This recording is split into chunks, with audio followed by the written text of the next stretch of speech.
The ego is not an idea, it is an observation that directly affects the way that you process reality.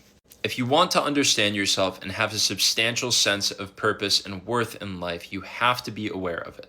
So, what is the ego? The ego, in a way, is the mystery of life. Why do things want to live? Why do trees adapt to surviving? Why do creatures spawn into this world and then become afraid of dying? It's because they have some primordial urge to keep on going, to keep on existing. And that urge runs so deep, it's actually what creates the phenomenology of an other.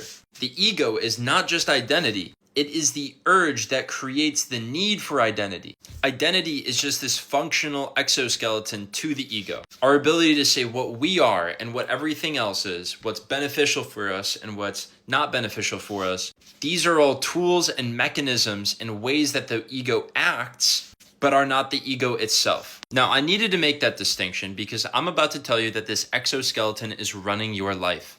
Most humans, including yourself, operate more like clever animals than they do like sentient spiritual beings. And that's because most people don't act out of spiritual freedom and awareness of being inside of a mystery or a miracle. They act out of response to their ego. The same way that a dog growls when you threaten its food, people will get upset when you challenge their ideas. The same way that a squirrel hoards and protects large swaths of acorns, humans become obsessed with wealth and hoarding in order to preserve their own security. 99% of every single thing that people are doing is just a very clever and well thought out and complex response to a very primal emotion.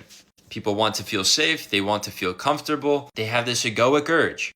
And it makes them delusional. It makes them miss the entire point of reality because they're so busy on preserving themselves. But remember, these are just the effects of the ego. It's not the ego itself that's making them do this. At its core, the ego is innocent. It just wants to live. It just wants comfort. It just wants goodness. What's so bad about that? Many people, upon realizing that the ego has made them delusional, get very afraid of the ego, mistrust themselves, and want to kill the ego. But wanting to kill the ego is the ego itself. You're still optimizing for this perfect experience. You're still trying to protect yourself and preserve this quality of life. And so understanding the innocence of the ego is also understanding compassion. Compassion is such a profound concept because it is the surrender to our ignorant condition. It's understanding that all of us just want the best, are just doing our best, have this ego, but at the same time are subject to the tragedy of ignorance. The ego doesn't do what it does because it's evil. It does what it does out of ignorance. It just doesn't know. People are just trapped. They're just unaware that they're living in a miracle, that they're living in a mystery, that they don't know anything about anything.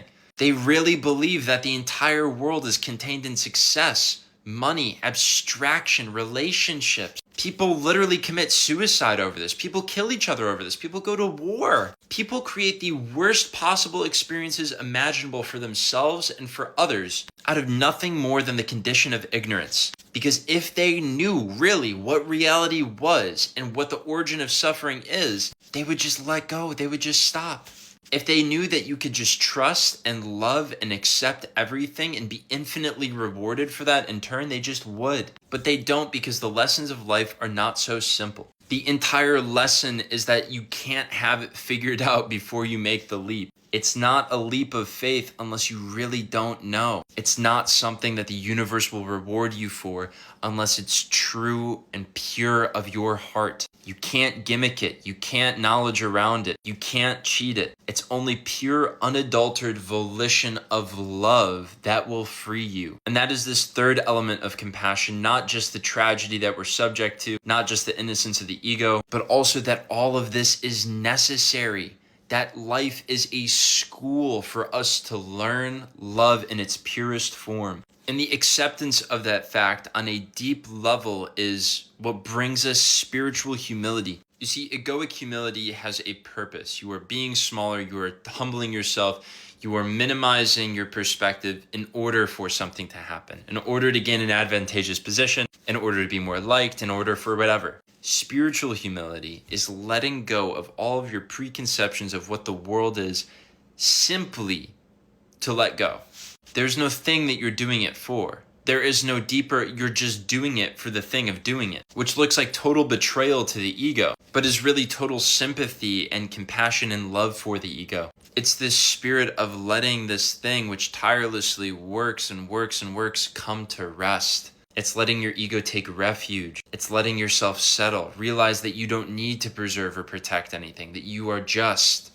You see, the ego is not something you want to kill, it's something you want to love. It's something you want to understand and be there for. It's this raw energy, this lead, this physical density and manifestation that we can transmute into something beautiful and profound. There would be no enlightenment without an ego, because it is the spirit of life learning how to live. If you are to appreciate the enlightenment, you also have to appreciate the journey, which means appreciating the starting point, the essence, the energy that makes that journey happen, that walking accessible. And so this is what all that paradox is about in non-duality. The start is the finish.